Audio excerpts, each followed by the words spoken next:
अस्सलामुअलैकुम दोस्तों और साथियों, उम्मीद है आप लोग खैरियत से होंगे। ये वीडियो उन लोगों के लिए एक बहुत अच्छी खबर है जो दिल के मरीज़ होते थे और वो वयाग्रा टैबलेट खाते थे, क्योंकि दोस्तों जो वयाग्रा है उसके अंदर होता है सिल्डेनाफिल नाइट्रेट। बुनियादी तौर पे जितने भी नाइट्रेट्स होते हैं ये खून की नालियों को डायलेट करते हैं, उनको खोलते हैं। तो नाइट्रेट्स हम देते थे दिल के मरीज़ों को ताकि उनको खून की नालियाँ जब खुलती हैं तो जो खून का बहाव है वो बेहतर हो जाता है और जो दिल के ऊपर जो इसका प्रेशर होता है वो बहुत कम हो जाता है। तो बुनियादी तौर पे नाइट्रेट्स हम देते थे, लेकिन जो सिल्डेनाफिल नाइट्रेट उसका एक साइड इफ़ेक्ट देखा गया था जिसको हम कहते हैं प्रायापिज्म। प्रायापिज्म क्या होता है कि जो इरेक्शन होती है वो बार बार होती है और लंबे अरसे के लिए होती है। तो देखा ये गया, फिर मार्केट जब हुई ये मेडिसन तो लोगों ने मेन चीज़ के अलावा साइड इफ़ेक्ट को ज़्यादा इस्तेमाल करना शुरू कर दिया, इसलिए व्याग्रा पूरी दुनिया में बहुत मशहूर है। और इसके अंदर क्या है, सिल्डेनाफिल नाइट्रेट। और इसी तरह से एक और टडालाफिल जो है वो भी है। ये पूरा एक ग्रुप है दवाइयों का। इनको हम कहते हैं फास्फोडाइएस्टरेज 5 इनहिबिटर्स। अब वो लोग जो इसको इस्तेमाल करते थे तो उनके जहन में ये होता था, हम एक बात तो तमाम लोगों को कहते हैं जो ये टैबलेट इस्तेमाल करते हैं व्याग्रा की, कि आपने कोशिश करनी है कि अगर आप दिल की दवाइयों के लिए नाइट्रेट्स लेते हैं तो ये भी क्योंकि नाइट्रेट है तो डबल ना हो जाए डोज, आपका ब्लड प्रेशर ना ड्रॉप कर जाए, कम ना हो जाए ब्लड प्रेशर ख़तरनाक हद तक। तो अपने डॉक्टर से ज़रूर मशवरा कर लें कि अगर आपके दिल की दवाइयों में नाइट्रेट है तो क्या उसकी जगह पे आप ये ले सकते हैं, ताकि आपको ज़ाहिर है जिस मकसद के लिए आप लेना चाहते हैं वो भी फ़ायदा हो जाए।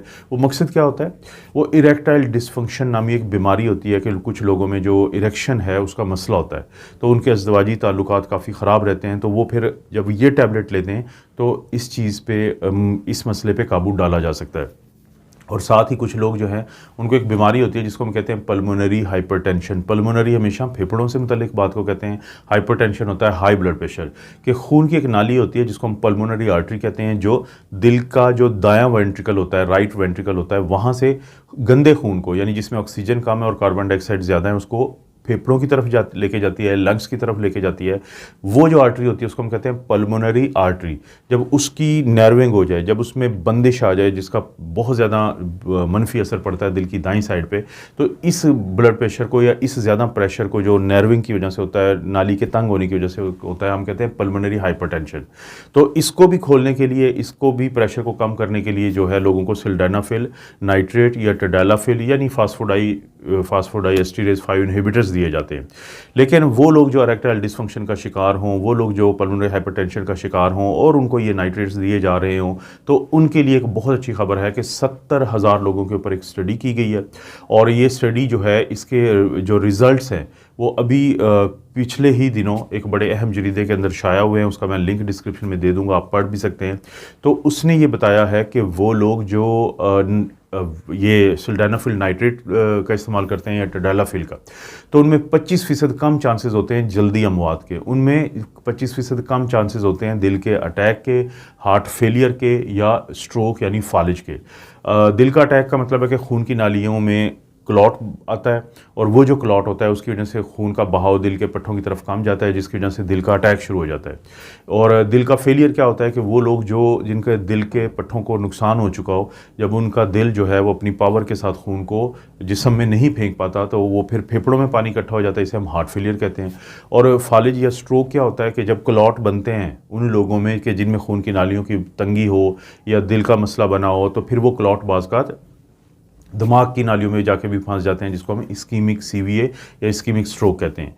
तो इन लोगों में देखा गया है कि वो लोग जो ये दवाइयाँ इस्तेमाल करते थे इरेक्टाइल डिसफंक्शन के लिए, या ये दवाइयाँ इस्तेमाल करते थे, इरेक्टाइल डिसफंक्शन को मर्दाना कमज़ोरी भी कहते हैं, तो और या फिर पल्मोनरी हाइपरटेंशन के लिए, तो उनके अंदर दिल के जो मसाइल हैं वो कम देखे गए हैं, दिल के अटैक कम देखे गए हैं, उनको दिल के ऑपरेशन की कम ज़रूरत पड़ी है। तो इसके ऊपर भी बड़ी ये एक अच्छी चीज़ है, क्योंकि ये सवाल अक्सर लोग भी पूछते थे और परेशान होते थे कि हमें तो दिल का मसला है या हमें दिल का मसला बन जाएगा अगर हम, क्योंकि देखें दवाई तो दवाई होती है अब, लेकिन क्योंकि कुछ होते हैं सोशल टैबूज़ के, मुआशरा उनको कैसे देखता है। तो पाकिस्तान जैसे मुआशरे में ये जो दवाई है वयाग्रा की, ये ज़ाहिर है काफ़ी बदनाम हो गई थी, वरना हकीकत में तो ये मेडिकल की दवाई है, ये दिल की दवाई थी, लेकिन इसका एक साइड इफ़ेक्ट जो था उसको हम अब इस्तेमाल करते हैं अक्सर मुआशरे में, ये जो मर्दाना कमज़ोरी या इरेक्टाइल डिसफंक्शन है इसके लिए।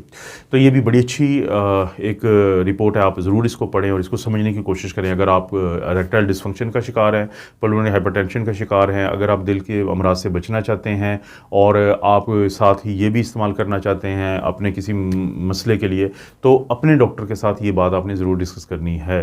इस तरह की वीडियोस आपको मिलती रहती हैं, मिलती रहेंगी। इस वीडियो को भी लाइक करें, चैनल को सब्सक्राइब करें। कोई वीडियो अच्छी लगती है तो दोस्तों रिश्तेदारों से, और वो लोग जिनको ये फ़ायदा दे सकती है वीडियो, तो वो इसका लिंक जो है वो शेयर के ऑप्शन से ज़रूर शेयर कर दें। आप अपना और अपनी फैमिली का ख्याल रखें। अल्लाह ताला आपको और आपकी फैमिली को हर किस्म की बुराई, बीमारी और आजमाइश से महफूज रखे।